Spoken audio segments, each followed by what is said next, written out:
Hey guys, I'm Russ. And I'm Angie. And I am a recovering addict of pornography use, masturbation, and other sexual behaviors. The reason for this video and why I wanted to start this channel is to shed some light on pornography use and my recovery from it. And as his wife and support person, I'm here to help those who have been affected by pornography use and to bring hope and healing to your life from the effects of this addiction. So in this video, this is just kind of introduction to who we are and the kind of experiences that we've gone through. Initially, I was exposed to pornography when I was about 7 or 8, 9 years old. I found one of my stepdad's magazines in a box of comic books. Initially, I knew it was wrong, and I would hide it as my parents were coming by, or siblings, anybody else. It was really weird. I didn't know what it was, but I knew it was wrong. Kind of moved away. Wasn't really around it for a little while till I was about 11, when I then came across my mom's Victoria's Secret magazines. I would use those to act out. That continued through school as I was growing up, teenage years. When we finally got a computer in the house and internet use, it slowly moved to that. As I got my own phone, I had more access to it. Then I was able to do it anywhere, anytime, just about. And I knew it was an issue the whole time. As I was growing up, I would seek help from my bishop. They would always say the same thing: just stop doing it, say prayers, try your hardest not to do it, and see you later. After Angie and I met, we started dating. We finally got married, and after that, I thought I'd be able to get over it, thinking that we were married. I wouldn't need to do that anymore. Sure enough, that didn't last very long. I think it was about a month into it. I was already using it again. And that's around the time when I first found out about it. I found some pornography on his computer and I asked him about it, and I said that it was no big deal. It was a one-time thing, or it doesn't happen very often, that I could, it's nothing to worry about. But completely lying. Also about that time, pornography moved into other behaviors. Just pictures and videos weren't enough. I started reaching out to different people to actually have physical affairs, emotional affairs. It was after my first deployment, when I had first emotional affair with some person through an app. And this is right before our 2-year anniversary. Yep. That hurt our relationship a lot. I don't know if I ever said it, but I think at that time I was first thinking of divorce. Yeah. Well, and even then, I was not aware that it was something that was an issue because of pornography use. Like he said, he had just gotten back from a deployment, and so I just assumed that he was just really stressed and not coping well with being back home, and that things were messed up between us. He had been apart for too long. We thought it was just a relationship thing between us, that personalities colliding or something, attitudes. We didn't realize it was actually linked to pornography use. Yeah. So then Russ finally agreed to see a marriage counselor together.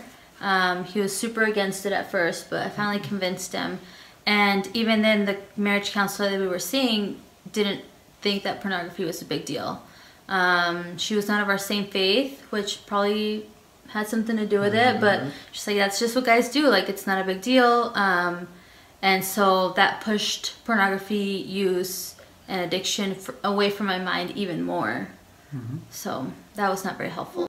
So it was shortly after seeing that marriage counselor that I got orders again to be deployed in 6-7 months. That wasn't very much fun.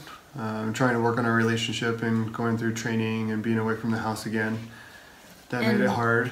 And then again in my mind it was like, well, he just got back from this deployment that messed him up and now he's leaving again. That was really traumatizing for me to like think we're still recovering from the first deployment and now he's leaving again. That was really hard. And so second deployment was, we had internet access, magazines. The US does not allow pornography in country in the Middle East, in Afghanistan where I was deployed. But the British do not have anything against it. And that is where we would go to, was a British base to get our weekly needs, our laundry, our food supplies, we pick up, drop off our mail. And that is also where some of us would pick up magazines. They were topless, not full nude pornography, but softcore kind of stuff. And so we actually had a stack of it. It was probably about 3 feet high of just this collection of magazines that had been building up from the teams before us that we had taken over. Finally, talking to Angie and throwing ideas out there and stuff, I decided to just get rid of them, threw them into boxes, covered the boxes up, took them out to the burn pit, and away they went.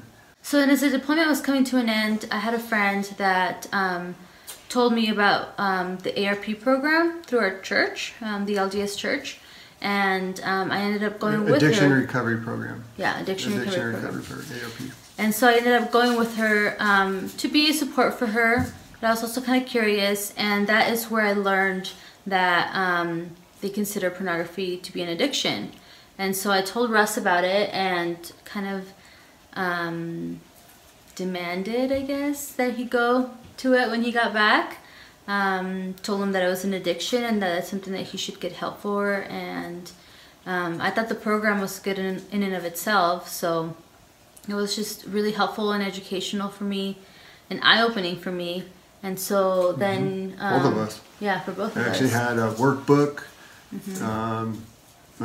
different books to read. They had facilitators who had been going through the same thing, who've had days, months of sobriety, and that was really neat to see that somebody was overcoming this issue. So then when he got back, he did go with me, but it was also like most of his early recovery years were very back and forth, very like, I need this, no I don't need this. And so at first he went and then he was like, okay, that's good, it's not for me. But then shortly after he got home, I got pregnant and I really was like, you have to go to this, you have to go to these meetings because you have to get over this addiction. I just can't imagine raising a child with this going on in our lives. Yeah, like she said, it just went back and forth. One day I'd know that this is something I need to get over, and then I'd be tempted and act out, and the next day it's like, no, this is too good, I love this, like, or I enjoy this, why get rid of this?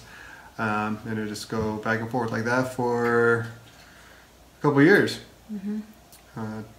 Yeah, good couple of years. Didn't take the program seriously, recovery seriously, either program. I had started another one that we were trying still to take hold of. We had started seeing another therapist, a certified sex addiction therapist. We were both seeing him individually, and that was making a little more headway, but continued to not take it as seriously as I really needed to. You're just doing it for me. Because I... Yep.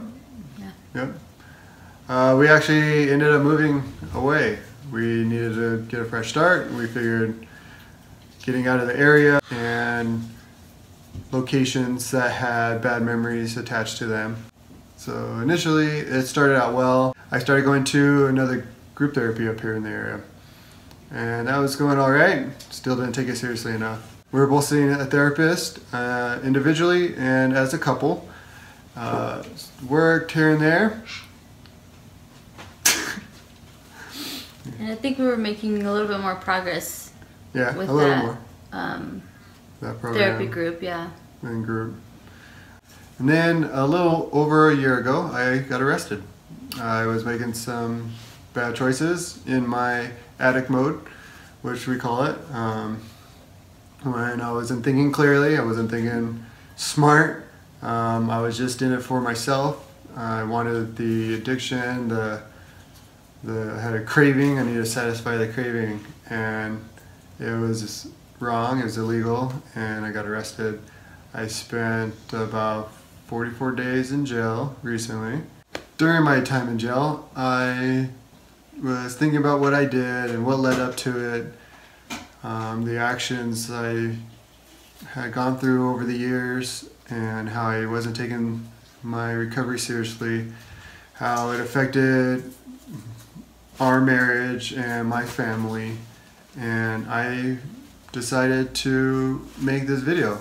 I wanted to make this channel to get the word out there that it's an issue that is plaguing our nation, our families, our world, and it does affect your relationship with your spouse, with others, with your children, no matter how much you think it might not, and that it's just a little thing that I do here and there. If you allow it to go uncontrolled, then it can destroy your life. And that's why I wanted to start this channel. While I was in jail, I was able to attend a meeting, spoke about my recovery process. One of the guys, after that, he came up to me, he approached me and said that he thanked me for what I had said, and that he had been struggling with it for years, and how he's needed somebody to look to for help. And that was just like, yes, I need to make this video. Like, when I get out, this is what I need to do. Well, like, he didn't even know there was very much help out there.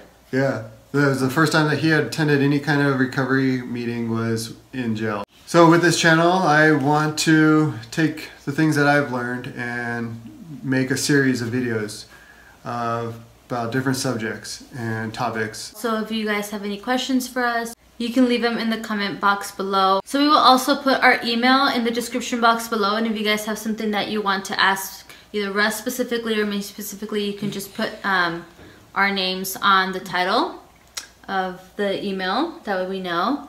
And we just want to be able to help answer questions and help those that have been affected by this. So with that, we end this video. So please like, subscribe, comment below, and most importantly, share this video. If you are not going through the addiction, somebody else might that you can reach out to, or that this video can reach out to. So please share the video. And thank you guys so much for watching. Yes, thank you. Love you guys. Take care. Have a great day.